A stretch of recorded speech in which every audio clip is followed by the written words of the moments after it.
Alors, je ne sais pas s'il y a beaucoup de monde qui connaît Gustave Moreau dans la salle. Qui connaît Gustave Moreau? Voilà, quand même un petit peu. Et qui ne connaît pas Gustave Moreau? Ah, bon, il y en a qui s'en fichent là.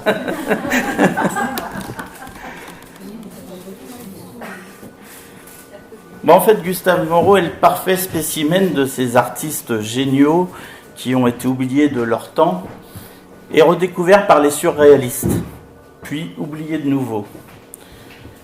C'est aujourd'hui seulement que l'on commence à lui rendre pleinement hommage. Là, c'est une très belle vue du musée Gustave Moreau, la grande salle.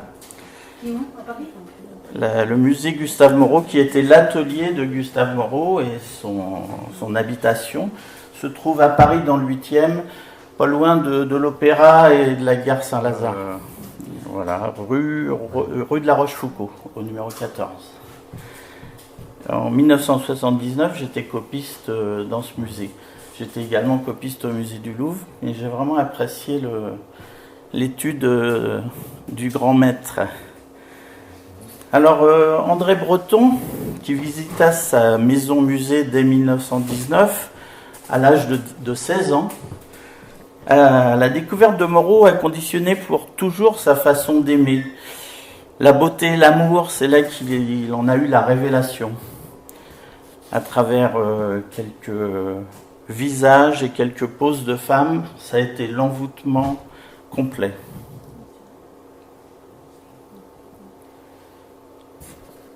Gustave Moreau peignait comme il écrivait, et sa prose est peut-être la meilleure des clés pour comprendre sa peinture.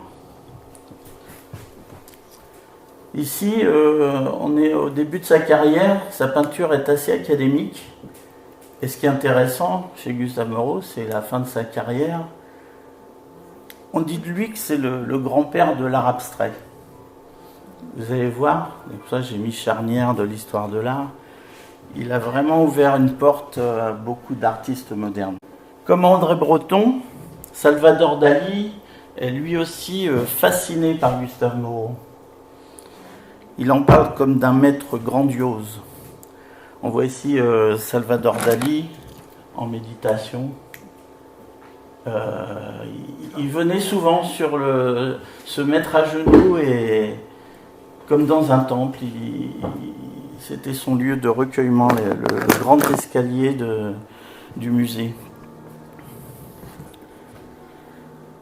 Dans ce grand tableau là de Gustave Moreau, intitulé Leda, Moreau reprend le thème mythologique de Leda, fécondé par Jupiter, sous l'apparence d'un cygne, mais lui donne une résonance sacrée en l'assimilant à l'annonciation chrétienne. Le cygne prenant la place de la colombe. Salvador Dali s'est inspiré de Gustave Moreau dans son célèbre tableau Leda Atomica. On retrouve le cygne et des tas de symboles.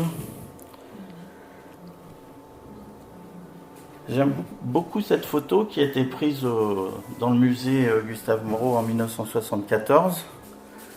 C'était donc Dali faisait une conférence de presse pour présenter son futur musée de Figueras. Et il y a plusieurs personnages qui m'intéressent dans cette photo. Bon, alors d'abord il y a il y a Dali au milieu. Là, c'est un masque avec un socle en chocolat, en référence à une des premières pubs tiens, le micro ne marche plus. Ça commence bien. Bon, on m'entend, je vais faire sans micro. Voilà. Vous m'entendez sans micro? Bon, je suis pas doué avec les micros. J'avais dit, hop, on va faire sans micro. Alors je me débarrasse, excusez-moi. Plus ça résonne. Alors oui, j'en étais où? La publicité de Dali. Dali, ça a été la première célébrité à faire une publicité. On disait une réclame à l'époque, en fait. Et j'ai eu la chance de faire un livre pour Chantal Lanvin, parce que je fais de temps en temps des livres d'art pour des artistes. Chantal Lanvin, c'est la fille du célèbre chocolatier. Et donc, dans son livre, on a raconté un petit peu l'histoire du tournage, de son premier tournage, parce que la famille Lanvin, donc Chantal Lanvin, qui est décédée, maintenant c'est une dame un peu plus âgée que moi, elle était peintre, son frère était un grand sculpteur, académicien des Beaux-Arts, un autre frère était écrivain, et le troisième frère avait repris la chocolaterie. Ils ont pensé à Dali, parce qu'ils le connaissaient, pour faire cette réclame qui a vraiment marché. Le chocolat Lanvin est devenu hyper connu grâce à Dali. Et donc, ce qui est drôle, enfin, je vous raconte l'anecdote parce que donc elle l'a vu, c'est que Dali détestait le chocolat. Alors, pour 1 minute de film, ils ont tourné pendant 3 jours. Bon, on voit pas ce qu'il écrit, mais. Alors, je l'ai retrouvé le film, là. Si ça marche. Est-ce que ça marche? Eh ben, j'ai pas le son. Super. Bon, alors Dali dit Yes, we food des chocolats Lanvin. Et en fait, ce qui est drôle, ce qui est curieux, c'est que en fait, le visage, avec les yeux qui tournaient, c'est un buste qui a été fait par le musée Grévin. Il y a des petites manivelles derrière pour faire tourner les yeux. Et les petites ficelles, il y avait un gars derrière avec des ficelles qui faisaient bouger les moustaches, quoi. Et il y a 2 autres personnages. Alors, c'est pas Dédé du Galopin, là. Alors, cette photo, je l'ai trouvée en achetant ce petit livre-là au musée. Et non, le personnage qui m'intéresse, c'est lui, là. C'est l'ancien gardien en chef du musée Gustave Moreau que j'ai connu. Et j'ai une anecdote à son sujet qui m'avait pas mal amusé. Quand j'y étais en 79, en fait, lui, il avait passé 30 ans, ce gardien, dans le musée. Alors, il faut dire que le musée Gustave Moreau, c'est le musée de France ou d'Europe qui a été le moins visité, quoi. Il n'y avait vraiment personne dans ce musée. Il y avait 3 gardiens, et moi, quand j'ai passé du temps, j'y allais tous les jours quand j'étais copiste. Ouais, des fois, il y avait une personne, ou des fois, personne du tout. Maintenant, il y a plein de monde. Hein. Maintenant, il est très visité. Et donc, le gardien qui a passé 30 ans dans ce musée, quand j'y étais, il m'a annoncé qu'il partait à la retraite. Et il me dit un jour, je pars à la retraite et mon rêve, ça serait d'acheter une copie de Gustave Moreau. Mais il me dit, ça doit coûter très cher, quoi. Alors je lui dis, bah évidemment, si je passe 1 mois sur le tableau, ça va pas être donné, quoi. Mais je lui dis, mais si je faisais une petite aquarelle que je fais en une matinée, ça serait pas... Ah ouais, du coup, il s'illumine et il m'emmène en bas dans la grande salle. Et je vous ferai voir tout à l'heure, dans cette salle, dans le musée Gustave Moreau, il y a 850 tableaux, il y a 15 000 dessins et je ne sais pas combien d'aquarelles. C'est énorme. Et tous ces tableaux, enfin les petits, sont rangés dans des placards. C'est vachement bien foutu. Plein de petits placards qui s'ouvrent. Et il me montre son tableau préféré, petite aquarelle, que je lui ai fait. Donc là, on me voit quand je suis copiste. J'avais copié le tableau qui est sur l'affiche. Enfin, j'avais fait un détail de ce tableau. Et l'aquarelle, c'est celle-ci. En fait, c'est la maquette d'un grand tableau qui s'appelle le Cavalier écossais. Et quand il m'a demandé alors combien ça coûte, je lui ai dit, je vous en fais cadeau. Et là, il s'est passé un truc, c'est qu'il a eu une émotion hyper forte. Il y a eu même une petite larme qui a coulé sur sa joue. Il était bouleversé par le fait que je lui fasse cadeau du tableau. Puis à un moment donné, il me dit, ouais, mais il y a un problème. Ma femme va jamais me croire. Elle va croire que j'ai fauché le truc. Alors, il a fallu que j'aille avec lui chez sa femme, qui était en fait 2 maisons plus loin. C'était la concierge d'une maison. Et j'ai un souvenir de ce jour-là parce que elle ressemblait à Pauline Carton, la dame. Voilà, c'est ma petite histoire. Là, on me voit en train de raconter, c'était au mois de septembre dernier, je raconte la même histoire à la gardienne en chef actuelle du musée Gustave Moreau. Voilà. Alors, revenons à nos moutons. Au XIXe siècle, l'école des Beaux-Arts enseignait surtout la peinture historique. C'était un petit peu les infos de l'époque. C'était le Paris Match de l'époque. Il y avait depuis longtemps, tout ce qu'on a eu dans nos livres d'histoire, les batailles, les événements, tout ça, on appelait ça la peinture historique. Et Gustave Moreau, lui, a distingué une subtilité. En fait, lui, ce qui l'intéressait, c'est la peinture d'histoire. La peinture d'histoire, de légendes, de contes. Donc, avec des sujets oniriques, fantastiques, mythologiques, médiévales. Et c'est là qu'il... Bon, il était pas seul, hein. Par exemple, en Angleterre, il y a un courant que j'adore qui s'appelle les peintres pré-raphaélites, qui ont beaucoup de... Alors, avec une facture très léchée, très académique, mais beaucoup de thèmes médiévaux et c'est très joli, la peinture pré-raphaélite. C'est de la même époque, hein, 1850 par là. Gustave Moreau reprend les anciens mythes usés par les rengaines des siècles pour les exprimer dans une langue persuasive et superbe, mystérieuse et neuve, n'appartenant qu'à lui. Voilà Gustave Moreau, autoportrait. Il a su rajeunir les sujets par un talent à la fois subtil et ample. Il fut le chef de file des peintres symbolistes. Alors pourquoi une charnière de l'histoire de l'art ? Eh bien, il a appris la peinture avec son professeur, était Théodore Chassériau, qui est devenu un ami aussi. Et Théodore Chassériau, lui, était l'élève d'Ingres. Donc c'est pas n'importe quoi. Ingres disait de Chassériau, c'est le Napoléon de la peinture. D'ailleurs, aujourd'hui, c'était l'ouverture du musée Ingres, il a été rénové. Et ça doit valoir le coup d'aller visiter ce beau musée. Donc Chassériau, c'était un peintre romantique, à la grâce étrange, avec dans ses toiles des atmosphères troubles, équivoques et mystérieuses. C'est aussi l'époque de l'orientalisme. Outre l'héritage d'Ingres, Théodore Chassériau était très inspiré par Delacroix. Ensuite, Gustave Moreau était un professeur de peinture excellent, exceptionnel. Bien des peintres sont passés dans son atelier. Il défendait l'antique et aimait la liberté. Il semble avoir laissé en chacun de ses élèves quelque chose de ses couleurs, arabesques, rêves et contradictions. Donc il était aux Beaux-Arts un extraordinaire professeur. Il a eu à peu près 200 élèves, dont je vais vous présenter les plus connus. Alors il disait à ses élèves de rêver leur art, de ne pas suivre son chemin, mais de suivre leur propre chemin. Vous allez voir que les élèves de Gustave Moreau n'ont pas du tout faire sa peinture, mais vont aller bien plus loin. Bon, vous voyez que c'est un beau métier, la peinture. Hein. Donc c'est à l'époque, là, 1900, on est en 1850, par là.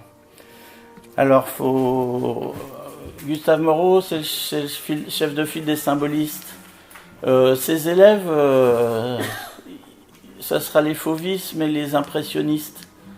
Voilà, donc c'est un petit peu la course des peintres modernes et des Marlas.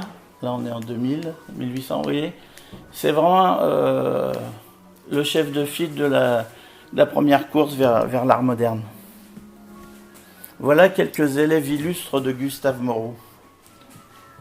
Bon, le plus connu, ça serait sûrement Henri Matisse, Marquet, Rouault. Les autres sont très connus, mais un peu moins du grand public.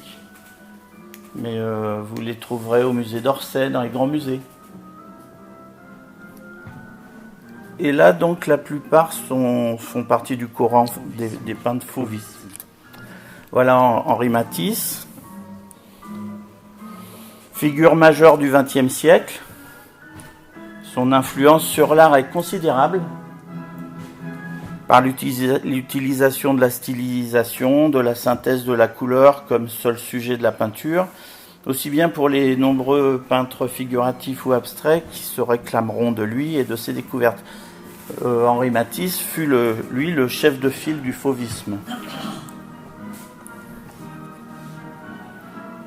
Un jour, Moreau annonça à Matisse « Vous allez simplifier la peinture. Et cette prophétie stupéfie encore. J'en ai vraiment passé du coq à l'âne, hein, si vous voyez. Ingres, Chassériau, Moreau et Matisse, il y a un bond énorme, quoi. Rouault aussi. Donc tous ces peintres-là, Moreau leur a fait, les a libérés. Ils sont sortis de l'académisme, de la peinture très léchée pour se libérer, quoi, et mettre une personnalité forte. Georges Rouault trouve son inspiration dans la réalité la plus immédiate comme dans la spiritualité la plus élevée.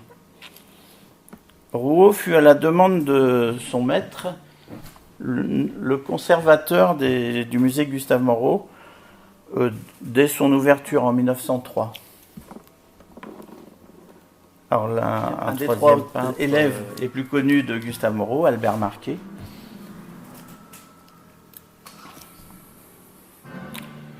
Il suit l'enseignement sans contrainte de Gustave Moreau. Le vieux maître symboliste vénéré par son élève se définit comme un passeur. Il cherche à faire éclore sa personnalité tout en l'incitant à travailler la technique. Il lui conseille d'observer le spectacle de la rue. Il lui enseigne comme à Matisse et aux autres la méthode du croquis sur le vif. Moreau conseille aussi à Marquet de se frotter au grand maître. Et Marquet se rend régulièrement au Louvre pour y copier les tableaux de Titien, Poussin, Véronèse, Le Lorrain, Chardin. C'est la meilleure école, la copie d'anciens. Ingres avait comme professeur David. Vous voyez, Chassériau avait comme professeur Ingres. Moreau avait comme professeur Chassériau. Matisse était l'élève de Moreau. Bon, Matisse n'a pas eu d'élèves, lui, mais beaucoup se sont reconnus dans sa peinture. Andy Warhol disait « Je veux être Matisse ». Voilà, vraiment, Moreau a ouvert une porte énorme sur l'art moderne, quoi. C'est ce qui est étonnant, quoi. Et donc, on dit de Gustave Moreau qu'il est le grand-père de la peinture abstraite. Parce que dès 1850, il commence à peindre et à lâcher, si vous voulez. Il a appris la peinture académique très, très léchée, mais il a commencé à s'ouvrir et à faire des fonds complètement libérés et à redessiner par-dessus. Et c'est assez étonnant pour l'époque, il est assez unique. Une œuvre d'art a une signification différente selon l'époque à laquelle on l'examine. Cette remarque d'Henri Matisse exprime de manière tout à fait remarquable l'approche d'une œuvre d'art au fil du temps. Cette remarque pourrait même s'appliquer aux très nombreuses œuvres non figuratives qui se trouvent accrochées sur les cimaises du musée Gustave Moreau.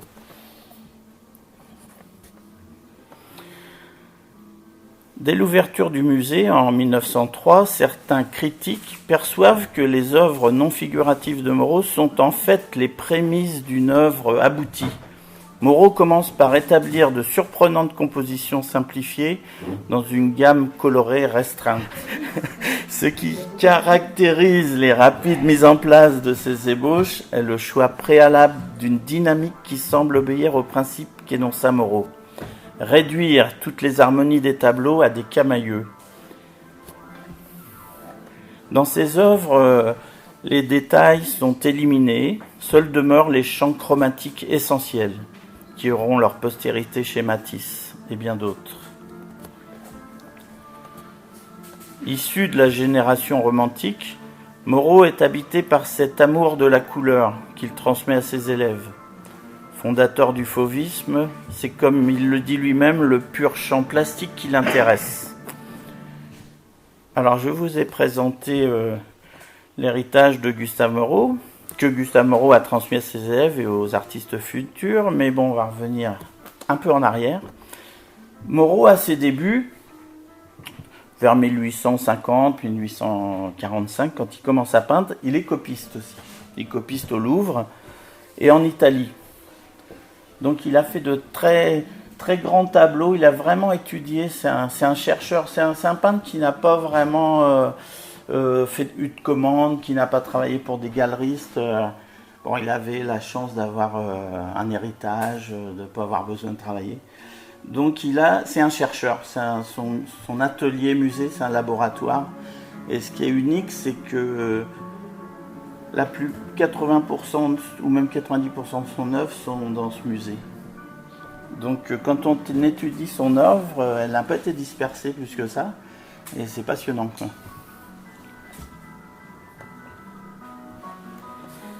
Par exemple, à Rome, il exécute une copie d'un détail des noces d'Alexandre et Roxane. Cette étude, comme beaucoup d'autres, va constituer un répertoire de modèles auxquels Moreau puisera tout au long de sa carrière. Alors, il parle souvent à ses élèves des tableaux peints par les artistes primitifs, qui sont eux aussi des charnières de l'histoire de l'art. Exemple, Giotto. Giotto, faut se rendre compte qu'on est en 1300, et ça, quand on peint ça en 1300, mais c'est d'avant-garde complet, quoi. C'est d'une modernité totale. Masaccio, c'est pareil. Bon, là, il n'y a qu'un seul tableau. Alors, souvent, les tableaux ont été massacrés par... là, il a été restauré il n'y a pas si longtemps. On retrouve les tableaux d'origine. Et ces maîtres-là étaient vraiment des précurseurs. Ouais, Giotto, les œuvres sont à l'origine du renouveau de la peinture occidentale vers 1300, c'est sûr. Et le peintre florentin Masaccio, considéré comme l'un des pionniers des plus grands peintres de la Renaissance en 1400. Un autre peintre sublimé par Gustave Moreau, c'est Filippo Lippi. J'avais fait une conférence sur le Caravage où j'ai expliqué un petit peu l'histoire de Filippo Lippi, mais je ne peux pas m'empêcher de vous raconter de nouveau cette histoire parce qu'elle est vachement importante. Filippo Lippi, c'est un personnage qui n'est pas connu du grand public non plus, mais qui a vraiment bouleversé l'histoire de l'art. Alors, tout d'abord, avant de vous raconter l'histoire, je vais vous montrer un truc. Il faut savoir que depuis la préhistoire, il y a eu autant de peintures à l'extérieur. Les peintures rupestres, on les voit dans les grottes, mais il faut s'imaginer qu'il y avait autant dehors. Et beaucoup de gens avaient l'habitude de dessiner, non pas sur du papier. Au Moyen-Âge, on n'avait pas du papier comme ça, on avait toujours un bâton pour se promener. Et les gens dessinaient par terre, comme quand on va sur la plage, on peut dessiner sur le sable. Et c'était quelque chose qui se faisait couramment, quoi. Et l'histoire de Filippo Lippi, elle commence comme ça. En fait, il faut s'imaginer à Florence, en 1414, c'est un petit gamin de 8 ans, avec son bâton, et il fait un méchant dessin par terre, il fait un super dessin. Et le hasard veut que Côme de Médicis passe par là. Côme de Médicis, avec son cheval blanc, il passe, il voit le petit gamin, puis c'est son métier. Côme de Médicis, il est mécène, il repère les artistes, mais celui-là, il est vraiment jeune. Et il va s'occuper de lui, alors il l'installe dans un monastère, et pendant 10 ans, de 8 ans à 18 ans, il va apprendre la peinture, et il va devenir moine aussi. Et il devient le meilleur peintre du monastère, mais aussi le meilleur peintre d'Italie, le peintre préféré du pape. Alors la curiosité de cet homme-là, c'est que la journée, il est au monastère, et le soir, il retourne chez lui. Mais chez lui, c'est un peu spécial parce que c'est le fils d'une prostituée. Il n'a pas de père, il vit dans la maison close, et le soir, il apprend l'anatomie avec les prostituées, et il est très doué aussi. Alors, il est devenu moine, mais donc, pour un moine, ça ne fait pas très sérieux d'engrosser une religieuse, c'est ce qui lui arrive. Donc, il est condamné à mort. Voilà. Il est condamné à mort, alors donc, Côme de Médicis apprend ça, prend son cheval blanc, et il court voir le pape. Et il discute avec le pape, il lui fait un gros chèque comme d'habitude. Et Lippi est gracié, c'était quand même le meilleur peintre du moment. Et bon, il est plus moine, il épouse la religieuse. Il a même un fils qui s'appelle Filippino, qui est au musée du Louvre, comme lui. Si vous allez au Louvre, Filippo Lippi est au Louvre, et son fils aussi, Filippino Lippi, deux grands peintres. Pour vous situer un petit peu, Filippo Lippi, c'était le professeur de Alessandro Botticelli. Voilà. Mais si je vous parle de Filippo Lippi, c'est pour une autre raison. Il a inventé quelque chose d'extraordinaire. C'est que, bon, il aurait pu se calmer, comme il s'était fait remarquer un petit peu. Il va revoir le pape, parce que le pape commande des fresques et il a des grandes commandes. Il va voir le pape et il lui explique que ça va pas du tout, quoi. Il y a un problème. Parce qu'à l'époque, il faut vous dire que les peintres ont un statut d'artisan. Un peintre, c'est payé comme un charpentier, un maçon. Voilà, donc lui, ça lui plaît pas, ça. Et il explique au pape qu'en fait, le peintre, il a aussi son rôle de créateur, qui est très important. Donc il lui dit, si on fait un statut différent et que c'est reconnu, le niveau va monter. Et le pape l'écoute et il lui dit, d'accord. Et il invente le statut de l'artiste. Il invente le droit d'auteur, en fait. Et ça a donné quoi? Ça a donné des Léonard de Vinci, ça a donné des Michel-Ange, des Alessandro Botticelli, puisque c'était lui le premier. Botticelli, le premier artiste connu. Et des Raphaël, et voilà. Donc ça, c'est... Moi, je pense qu'il devrait y avoir des avenues Filippo Lippi un peu partout, mais peu de gens connaissent cette histoire. Filippo Lippi. Alors, on est en 1440, 1450. Hein. On parle du bleu Lippi, oui, il y a un bleu particulier. D'ailleurs, j'ai essayé de trouver des noms de couleurs de... Voilà, le bleu Lippi, le vert véronèse. J'en ai pas trouvé beaucoup. Le brun Vendic, le bleu Klein, le bleu Majorelle, l'outre noir de Soulages, et j'ai trouvé le noir Moreau. Est-ce que vous avez déjà entendu parler du noir Moreau? Est-ce qu'il y a des personnes ici qui connaissent un peu le monde du cheval? Eh bien en fait, c'est pas... Moi j'ai vu ça, le noir Moreau, j'ai dit tiens, j'ai Gustave Moreau. Eh bien pas du tout, ça vient pas du tout de Gustave Moreau. Ça vient d'un vieux terme français. Moreau, ça voulait dire brun foncé. C'est un cheval brun foncé. Donc ça vient de Morel, qui veut dire en vieux français brun foncé. Voilà. Alors, c'est raté pour le noir Moreau. Donc Sandro Botticelli. Voilà, qu'est-ce qu'on peut dire de Botticelli? Si, un truc qui m'a amusé parce que en fait les peintres ils s'appelaient tous Michelangelo en Italie ou Alessandro là-bas. Alors c'est vrai qu'à l'époque il n'y avait pas de nom, mais c'était des surnoms. Donc Botticelli c'est son surnom. Ça veut dire petit tonneau. Il serait né en France, on l'aurait appelé Bouboule quoi. Et voilà le nom. Bon, revenons à nos moutons. De 1852 jusqu'à sa mort, Théophile Gautier, qui fut le critique d'art le plus influent du Second Empire, a inlassablement défendu Gustave Moreau. Théophile Gautier fut, dès 1852, l'un des premiers à remarquer les œuvres de jeunesse de celui qui n'était alors qu'un inconnu.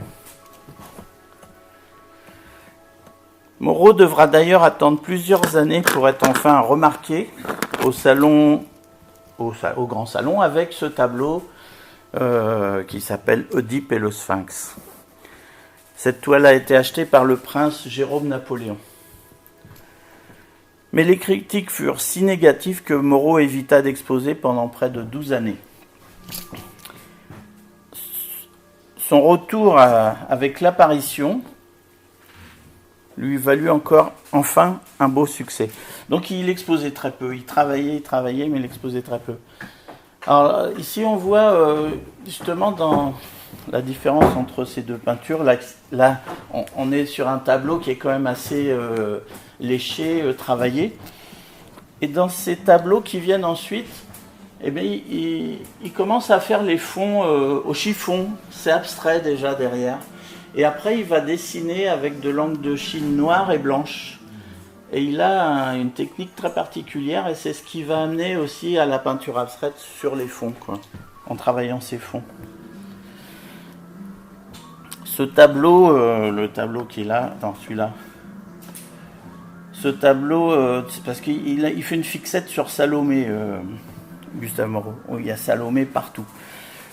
Et ce tableau bouleversa le célèbre écrivain Huysmans au point de lui inspirer quelques-unes des plus belles pages de son roman À rebours, qui inspira à son tour Oscar Wilde pour le portrait de Dorian Gray. Tout l'art de Gustave Moreau y est concentré. Voilà, 1884, le bonheur lié à ce succès fut de courte durée. Le décès de sa mère le laissant désemparé. L'affection qui les liait était renforcée par la surdité de sa mère. Le peintre avait imaginé par amour pour elle de rédiger des argumentaires très détaillés de ses œuvres, et elle était devenue ainsi pour lui une collaboratrice essentielle.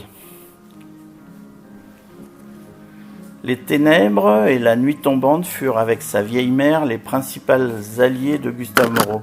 Ce sont elles qui donnent ce mystère, souvent inquiétant, à la lumière qui nimbe ses personnages, les transfigurant littéralement, car pour le reste, sa vision de la femme était obsessionnelle et troublée, comme on peut le vérifier dans ses nombreuses Salomé, toutes des perverses et des séductrices, sauf maman. Ici, dans ce tableau, au premier plan à gauche, Gustave Moreau a pas une grenouille. Voilà. Elle est ici. On voit pas très bien. Symbole de vie, de fécondité, de résurrection, mais aussi symbole de métamorphose.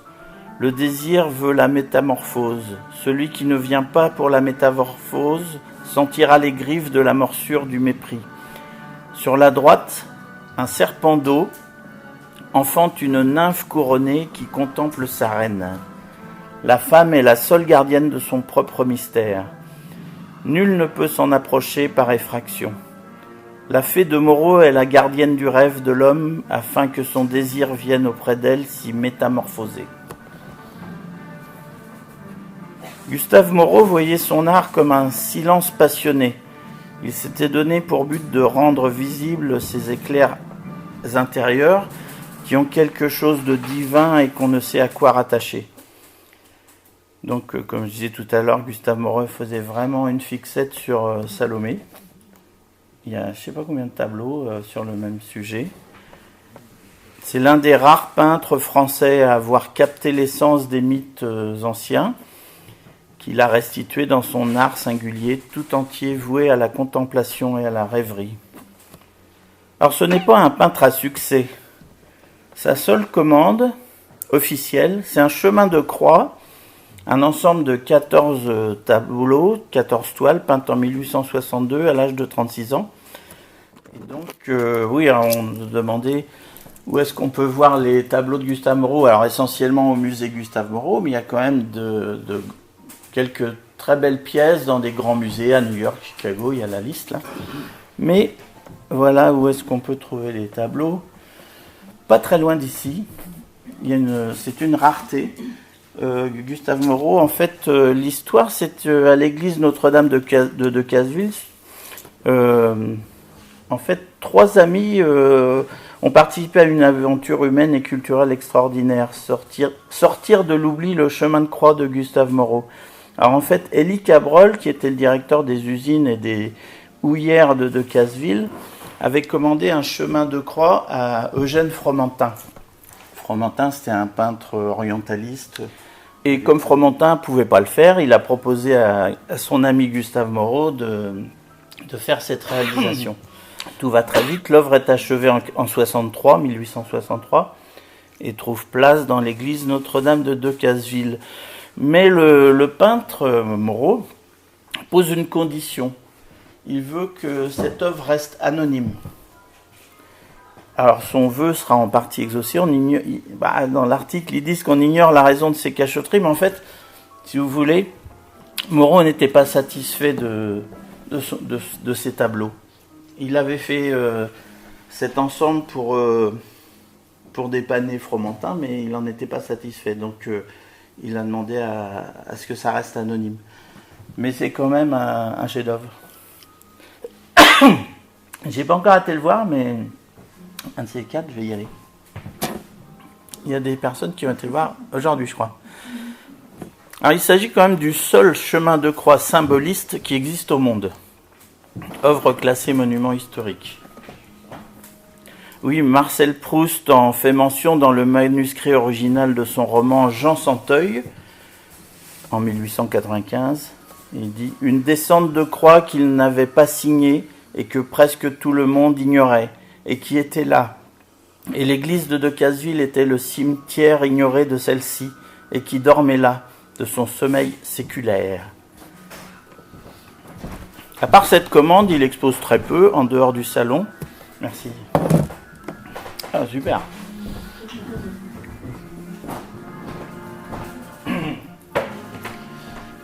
Voilà, oui, il expose très peu. S'il a un ami qui a une galerie, Adolphe Goupil, qui il vend vraiment très peu de tableaux. C'est pas son problème, ça. Ainsi, il vit de l'héritage de ses parents et non de sa peinture. Il est tout de même élu à l'Académie des Beaux-Arts à 72 ans. L'Académie consacre ainsi un peintre symboliste, un peintre de l'avant-garde, mais un peintre qui ne fait pas d'ombre à personne, et qui ne la ramène pas, quoi. Gustave Moreau meurt à 82 ans, admiré par Matisse, Puvis de Chavannes et bien d'autres. Être moderne ne consiste pas à chercher quelque chose, en dehors de tout ce qui a été fait. Il s'agit au contraire de coordonner tout ce que les âges précédents nous ont apporté pour faire voir comment notre siècle a accepté cet héritage et comment il en use. Je vais vous montrer maintenant quelques chefs-d'œuvre de Gustave Moreau. Alors là, ces tableaux sont au musée à Paris. Ce sont des grands formats. Celui-là, c'est pas le plus grand, mais quand même, de 1,50 m sur 2,50 m, c'est pas mal. Et comme il a le temps, il est chez lui, il est dans son laboratoire, et il travaille énormément. Ces tableaux sont très travaillés, très mis en scène. Ici, ce tableau qui s'appelle les filles de Thiès Puisse. Alors on voit Hercule, c'est Hercule là, assis au milieu, dans une pose méditative, un petit peu michelangelesque. Derrière lui, il y a deux stèles, voilà, qu'on voit là. Alors là, c'est vrai qu'on pourrait passer une heure sur tous les symboles. C'est là où ça devient intéressant, parce qu'il y en a partout. Parce qu'il y a 850 tableaux dans le musée quand même. Ils ne sont pas tous aussi grands que celui-là, mais quand même.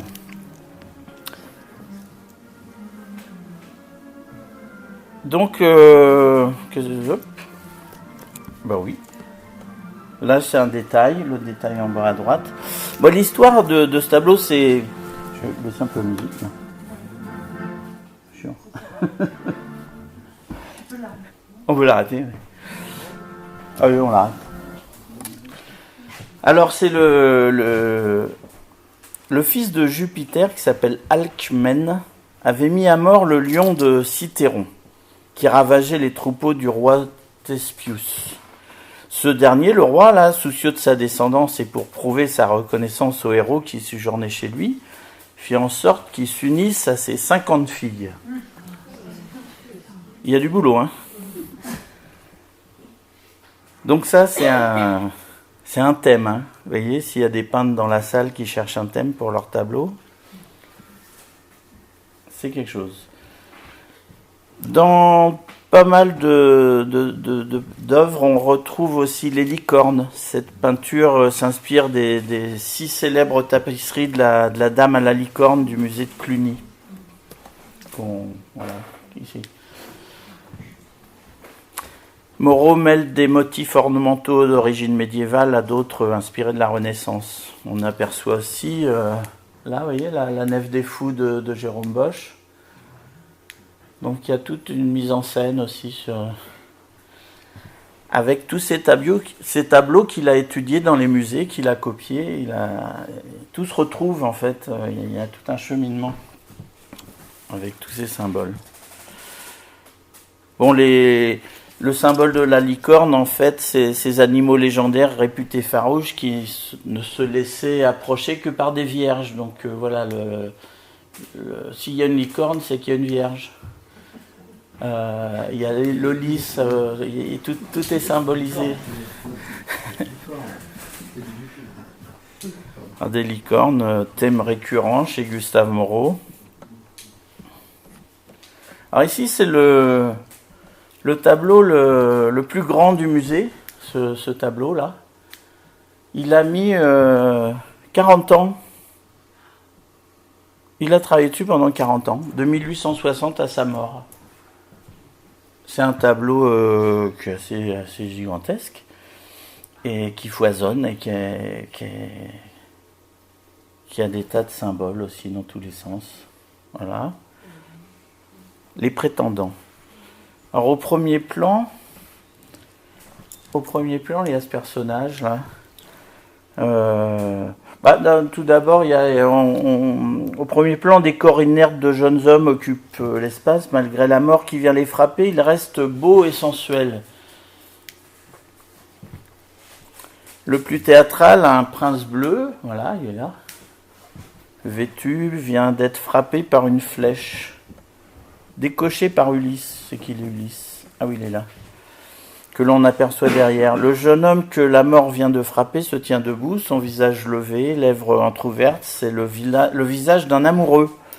Il évoque à la fois Orphée et Saint-Sébastien, deux thèmes chers au peintre. Moreau se serait inspiré pour sa composition, qui est à elle seule un tableau, d'un marbre antique dont il a fait un dessin au musée des Offices à Florence. Sur la gauche du tableau, un jeune homme assis, c'est pas là, c'est là. Un jeune homme assis, le regard sévère, semble ne pas être concerné par les massacres. Il tient une lance rouge et une coupe d'or, dans laquelle est posé un lys, étrange et fascinant spectateur presque nu. Ce jeune homme attirant et farouche à l'écart des massacres est comme l'aveu d'un secret que le peintre confie à qui saura le voir.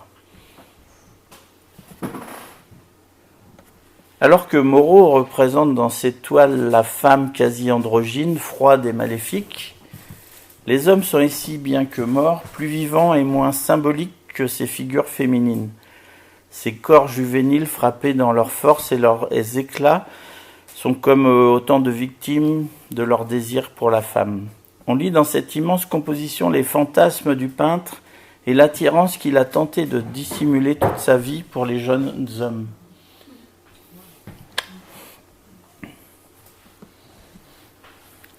Un autre tableau, le triomphe d'Alexandre. Alors là, on est sur un... il était juste à côté du tableau que je copiais. Je connais par cœur ce tableau. Tous les fonds ont été faits au chiffon et justement là, dessinés en prêt à l'encre de Chine. Je vais vous montrer les détails. Il s'agit d'une scène de triomphe, celui d'Alexandre le Grand, sur les armées du roi de l'Inde, en 326 avant Jésus-Christ. Le vainqueur est juché sur un trône, là. Et le vaincu est à ses pieds. Mais là, on voit rien. On voit mieux, là. Ah, voilà. Voilà, Alexandre, il est là. Et le vaincu, il est quelque part là. Et ce qui est intéressant, c'est comment il a traité tout cet ensemble ici. On verra mieux. Voilà. Vous voyez ça ? C'est cette partie-là. Bon. C'est mal photographié, mais en fait, donc c'est tout peint, c'est peint au chiffon, c'est abstrait, et ensuite il va passer avec de l'encre de Chine, un dessin avec des arabesques, on voit des éléphants. Il y a un mélange entre l'abstrait et le dessin qui est très intéressant. Là, on devine des éléphants, vous voyez, mais derrière, la peinture est complètement jetée, quoi. Alors évidemment, il faut voir les originaux, c'est plus facile que sur ces images. Un autre tableau, alors ce qui est étonnant aussi dans le musée Gustave Moreau, je me demandais quand j'étais copiste pourquoi il y avait autant de tableaux qui n'étaient pas finis, qui n'étaient pas terminés. Et bon, je pensais que c'était parce qu'ils s'en fichaient, c'est pas grave. Mais en fait, j'ai lu il n'y a pas longtemps que c'était voulu. Il a laissé quelques grands tableaux inachevés pour ses élèves, pour les copistes, comme Bibi. Et c'est vrai, parce que bon, j'étais pas seul quand j'étais copiste, j'étais avec un ami que certains connaissent, Didier Sabi. C'est lui qui m'a fait découvrir Gustave Moreau. Et c'est vrai que tous les deux, on copiait notre tableau, mais on allait voir tous les autres tableaux en faisant des pauses. Et c'était vraiment passionnant de voir ces tableaux inachevés, tout simplement pour qu'on voit les fonds, pour qu'on voit ce qu'il y a derrière, pour qu'on voit comment il avait fait. Et ça, c'est assez unique dans le genre. Alors, les chimères, c'est aussi un grand tableau qui se trouve à côté du grand escalier, commencé vers 1880, dans des tonalités éteintes. C'est inspiré, on a l'impression d'être dans une tapisserie médiévale un peu. Il est inspiré d'un retable de Carpaccio. On retrouve un peu la même idée, quoi.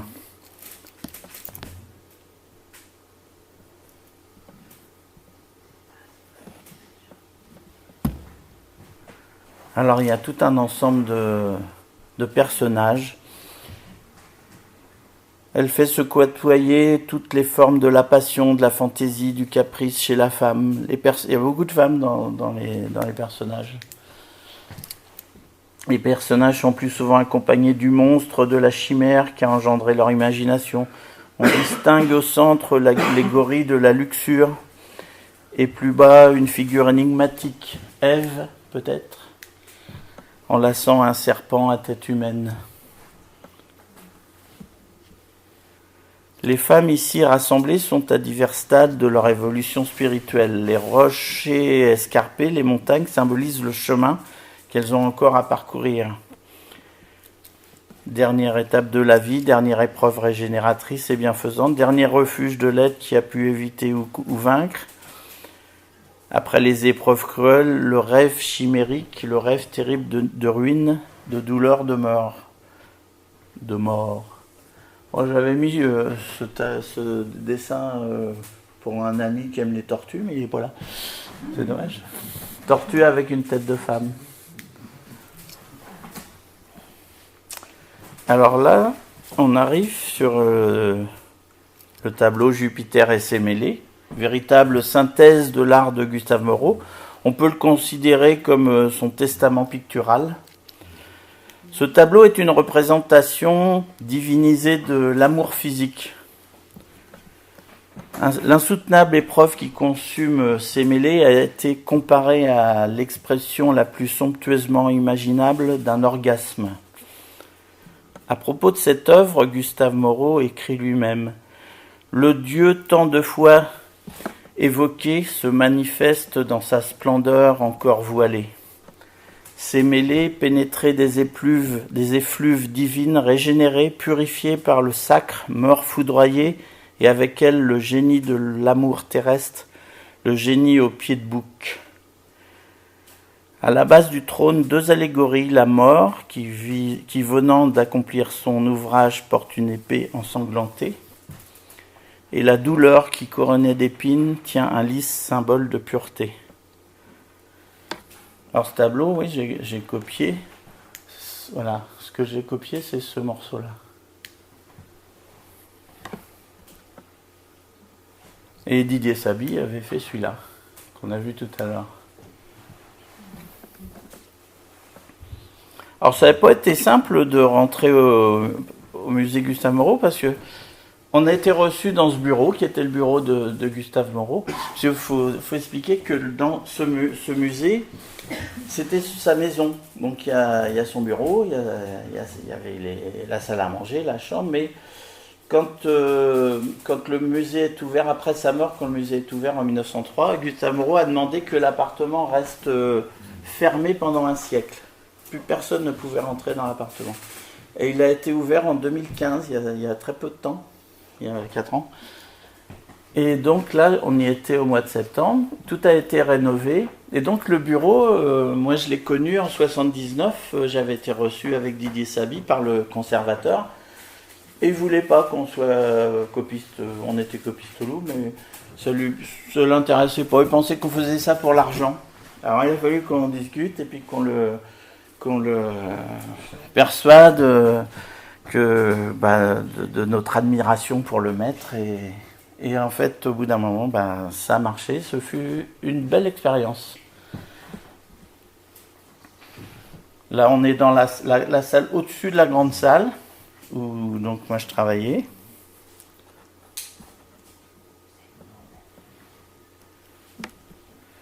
L'escalier qui mène de la grande salle à l'atelier est assez extraordinaire. C'est là où Dali venait s'agenouiller pour se recueillir. D'ailleurs, très souvent, quand on peignait là dans le musée, il y avait des gens bizarres qui venaient se recueillir. Il y avait des artistes, des gens qu'on ne connaissait pas, mais qui étaient vraiment des personnages incroyables, qui restaient 1 heure devant un tableau. C'était particulier.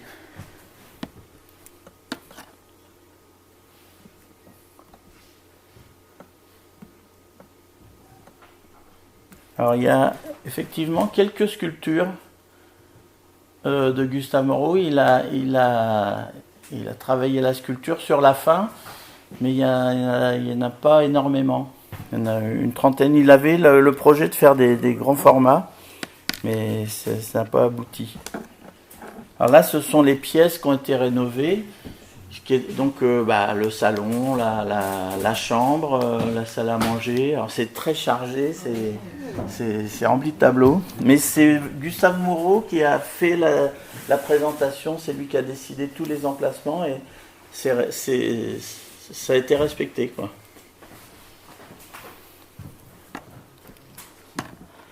Donc pour vous dire, il y a 850 tableaux dans le musée, 15 000 dessins, 350 aquarelles et une trentaine de sculptures. Alors ce qui est intéressant, c'est la façon dont c'est présenté. Voilà, il y a ce que je racontais tout à l'heure, il y a des placards comme ça, et on regarde les dessins comme dans un livre, c'est très bien fait. Et c'est une profusion de dessins, d'aquarelles, à n'en plus finir. Alors pour étudier son œuvre, c'est parfait.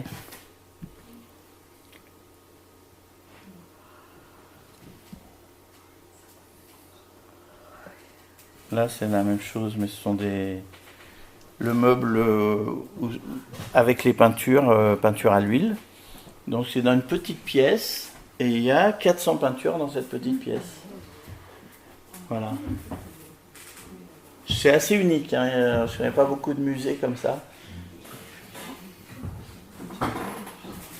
Quand le gardien en chef m'a montré son petit cheval, lui il savait exactement où il était, il l'a trouvé du premier coup. Moi le lendemain j'ai mis 1 heure à le trouver.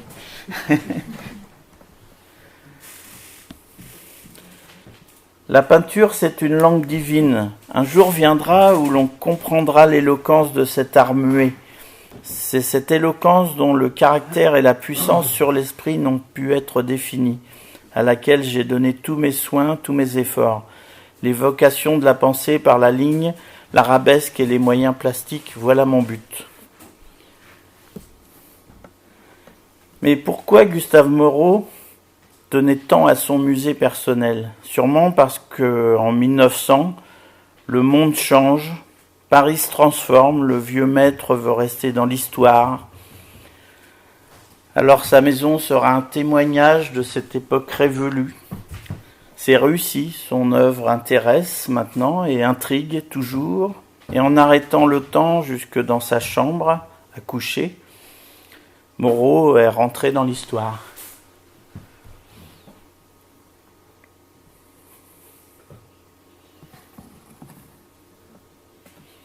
Gustave Moreau, peintre d'histoire, il va donner un nouveau souffle à ce genre en lui donnant une dimension spirituelle. Il va s'efforcer de traduire les éclairs intérieurs qui sont en lui et consacrer ainsi le rôle de l'imagination. Là, c'est le tableau j'avais peint l'aquarelle, la maquette de ce grand tableau, voilà. C'est un tableau qui fait plus d'1 mètre sur 1,50 m. Et l'aquarelle était petite comme ça.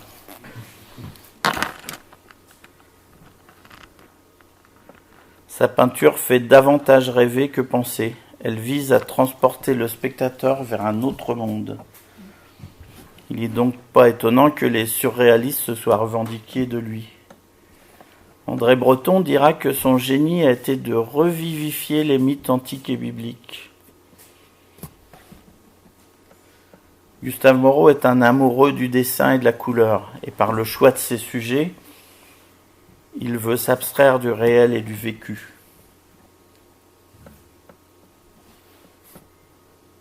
C'est un esprit profondément religieux, sans être pratiquant. Il considère que la peinture réfléchit les grands élans de l'âme et de l'imagination.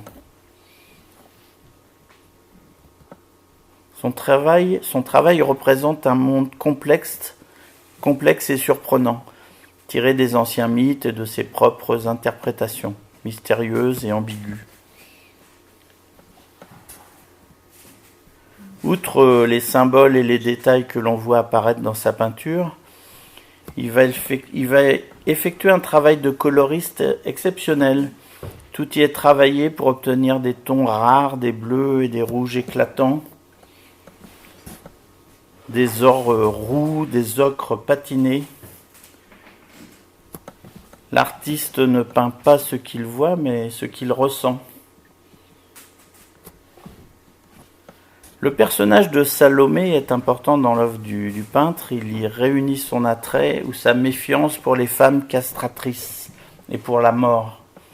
Cette princesse juive, Salomé, va enflammer l'imaginaire du peintre, devenant l'archétype de la femme fatale. Je vais vous montrer maintenant quelques tableaux de peintres contemporains. Alors là, on n'est plus, c'est plus les peintres, c'est plus les élèves qui sont partis dans l'abstrait, ce sont les peintres qui ont gardé cette peinture académique, ce qu'on appelle la belle peinture, mais avec le thème symbolique, onirique, fantastique. C'est un petit peu ma voix aussi, hein. Donc ce sont des peintres que j'admire. Donc ce sont des peintres, voilà, j'ai mis leur nationalité. Et pendant que les tableaux passent, les tableaux de peintres contemporains, on peut rallumer, Patrick, si tu veux. Et si vous avez des questions, il y a un micro là, et je peux répondre à vos questions, voilà. Donc là, ce sont tous les héritiers de Gustave Moreau, si vous voulez. Ah, on voit pas. Bon, éteins la lumière. C'est vrai. Ah, voilà. Bon. Si vous avez des questions, allez-y. Alors le micro, je sais pas si y a un micro là. Moi, je suis pas doué avec les micros, hein. Pas besoin. Eh bien, allez-y si vous avez des questions. Je me ferai un plaisir de répondre. Je vous vois pas, mais c'est pas grave.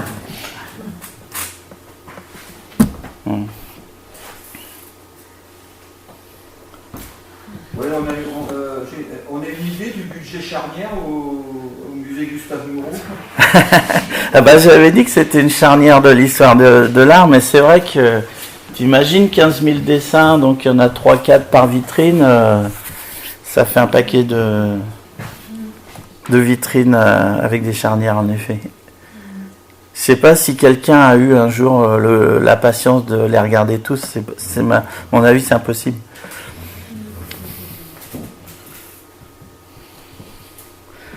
Donc tous ces peintres, vous voyez, ils sont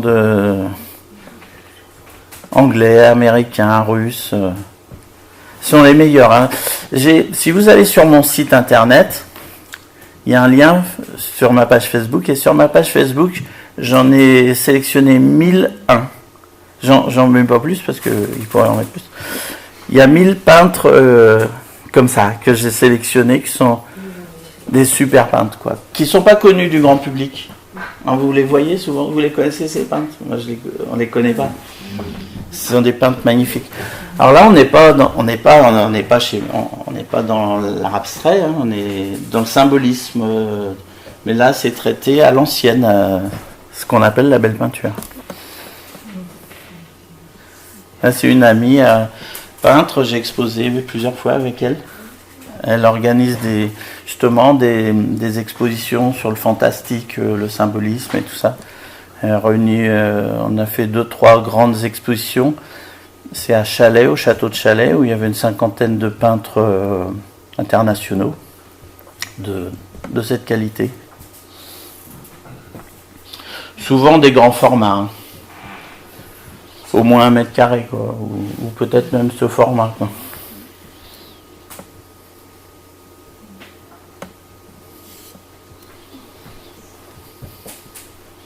Alors, comment est-ce qu'on fait pour comprendre les codes du symbolisme? Ah bah là, faut y passer du temps, et puis on pourrait faire une conférence sur un seul tableau, par exemple. Ça serait intéressant de le dépouiller. On peut faire un roman sur un seul tableau, aller comprendre les symboles de Gustave Moreau. Il y a eu des écrits, il a écrit pas mal. On peut refaire une enquête sur chaque tableau. Là, on n'a pas le temps, mais c'est faisable parce que vous imaginez ce tableau qu'il a mis 40 ans à réaliser.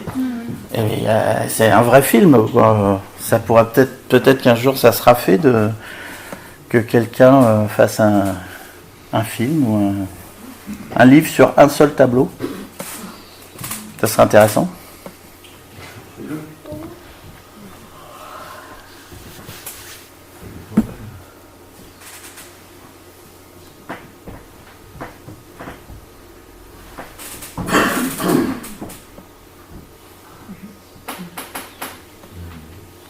J'adore tous ces peintres.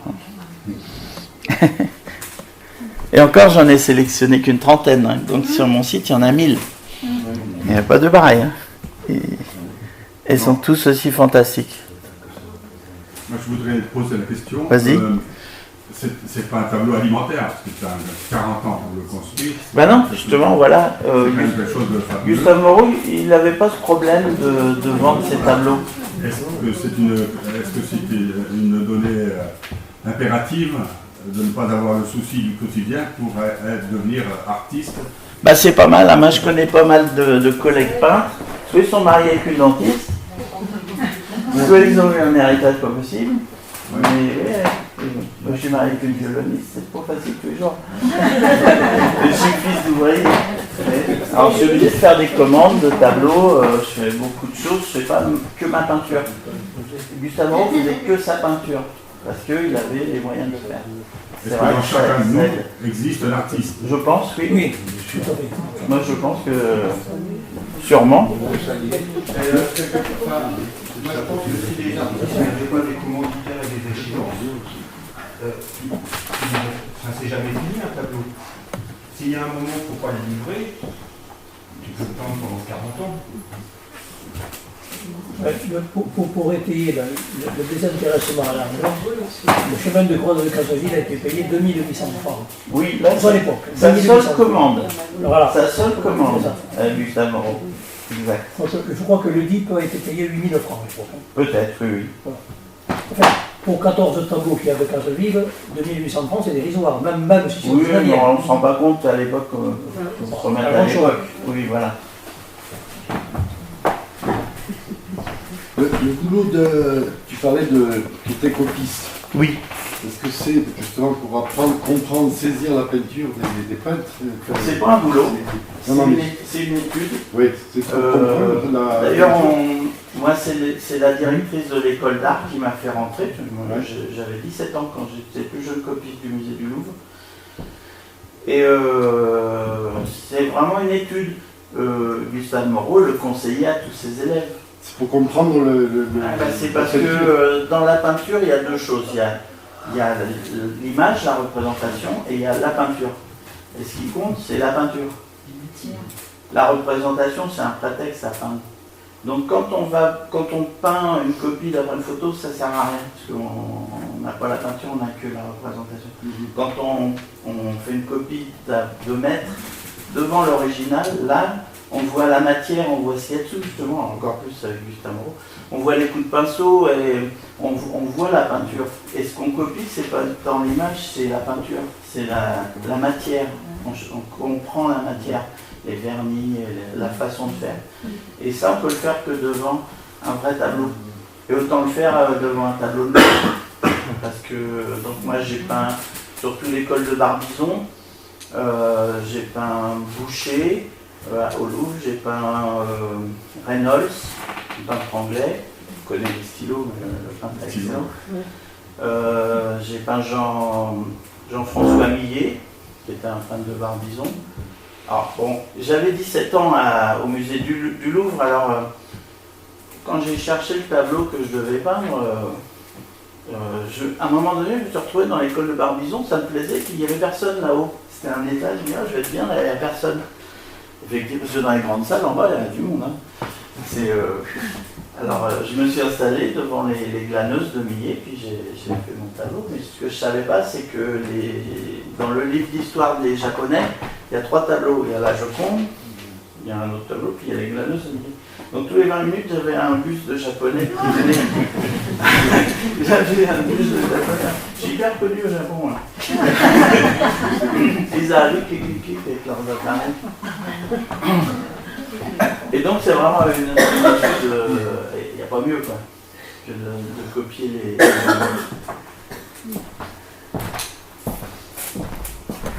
D'ailleurs, on ne peut pas faire de commerce dans le Louvre. Le tableau, il est tamponné, quand on l'amène la toile, il est tamponné par le Louvre, on ne peut plus toucher. C'est les gardiens qui l'amènent le matin, on dit quel jour on veut venir, pouf, on n'a pas le droit de toucher. Et ils nous le donnent après quand on n'a pas le droit de le sortir du Louvre, c'est eux qui nous l'amènent dehors et on repart avec le tableau. On n'a pas le droit de faire de commerce dans le Louvre. Après le tableau, quand il est sorti, beaucoup de copistes les vendent, ça se vend très cher parce que quelqu'un qui ne peut pas acheter un original, il paye une copie. Une copie faite au Louvre devant l'original, c'est pas pareil qu'une copie faite à l'atelier d'après un document.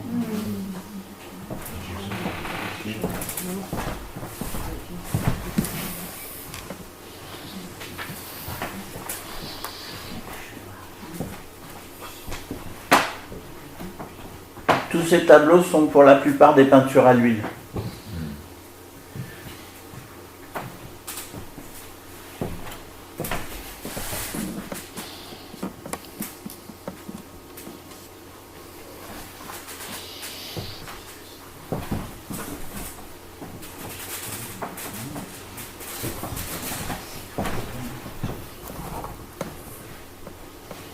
Ouais, encore mieux. Il serait temps, c'est bientôt fini.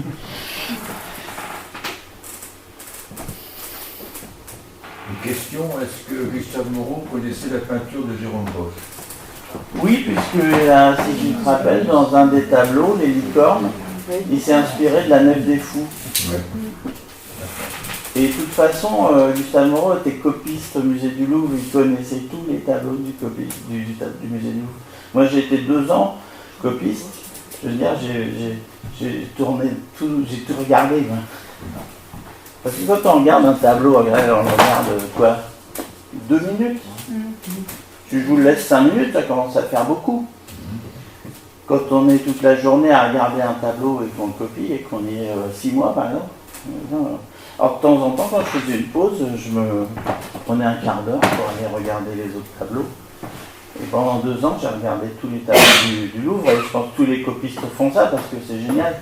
On a le temps de tout regarder et de s'imprégner, quoi. La plupart des gens dans les musées, ils ne savent pas visiter le musée. Ils veulent tout voir. Quand on va dans un musée, je vous conseille de regarder 20 tableaux maximum. De marcher, puis de s'arrêter sur le tableau qui vous attire.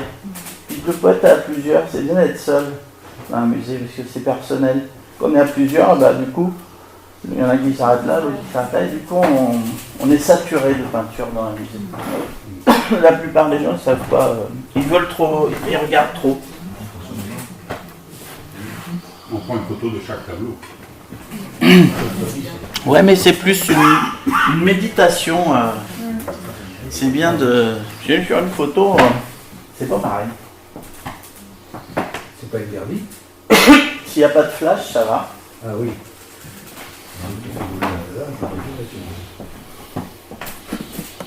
C'est le flash qui est gênant.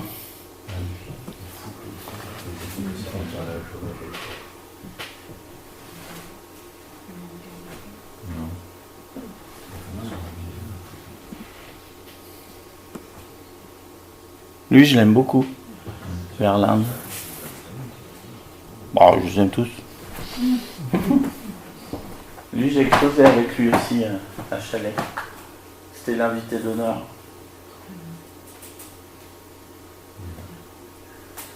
Ça représente combien d'heures les œuvres de. Enfin, combien d'années, combien d'œuvres les œuvres Bah, c'est difficile à dire. Parce que quand on voit le nombre de personnages qui sont peints, c'est fantastique. Oui, mais comme tu vois, un peintre qui est dans son atelier, il fait ça tous les jours, tous les ans, pendant 60 ans, il en fait des. Il passait combien d'heures par jour à peindre? Moi, personnellement, quand je passe 6 heures sur un tableau, c'est beaucoup. Toi, tu as peut-être travaillé 8 ans, mais à faire du bureau avec eux. Donc 6 heures de peinture, c'est énorme déjà. Mais si tu fais ça tous les jours, quand tu es passionné, tu fais ça tous les jours, au bout de 60 ans, tu as fait un paquet de tableaux. C'est peut-être pour ça, Jean-Luc, qu'il faut le préciser que le peinture en naissance, c'était des ateliers. Tout à fait. Le maître, mais il n'était pas seul à peindre. Tout à fait, tu as raison. Le plus grand atelier, c'était celui de Rubens. Je crois qu'ils étaient 320. Voilà. Et la plupart des ateliers, c'était une dizaine, une vingtaine. Il y avait le spécialiste des ciels, il y avait le chef d'orchestre, le patron, quoi, celui qui faisait la création. Puis après, il prenait des élèves. Il y avait celui qui faisait bien les arbres, celui qui faisait bien les animaux. Puis ça tournait, comme dans un groupe de musique, un peu. Tu vois. C'était comme ça. Maintenant, c'est vrai que le peintre, il est plutôt solitaire. Moi, j'ai la chance en ce moment d'essayer de recréer de temps en temps, quand j'ai une commande, il y a Benjamin qui est là, qui travaille avec moi. Et puis, de temps en temps, j'ai envie depuis toujours de faire ça comme un groupe de musique, d'être à plusieurs peintres, et puis que c'est vachement bien. Mais c'est pas évident. Mais... Et voilà.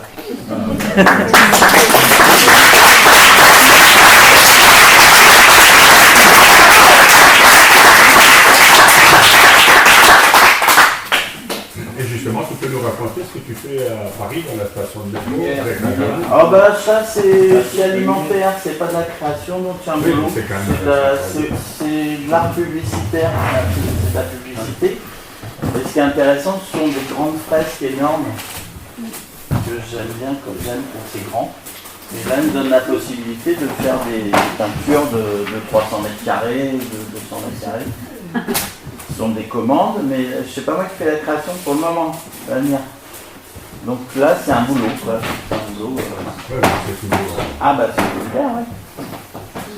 Mais les commandes, moi je travaille avec les commandes, on m'achète rarement mes créations parce que j'expose pas, j'aime pas exposer non plus.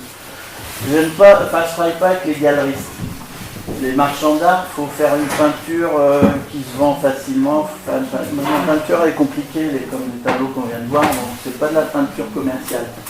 Donc, je fais une expo quand on m'invite des fois dans des salons. Hein. Mais sinon, je cours pas après. Je veux pas être dans une galerie parce que je fasse une peinture plus simple qui se vend, quoi. C'est un galeriste qui va pas prendre un peintre qui se vend pas. Il faut faire des trucs. Voilà. Est-ce que ça veut dire que tu ne peins pas bien ou que tu.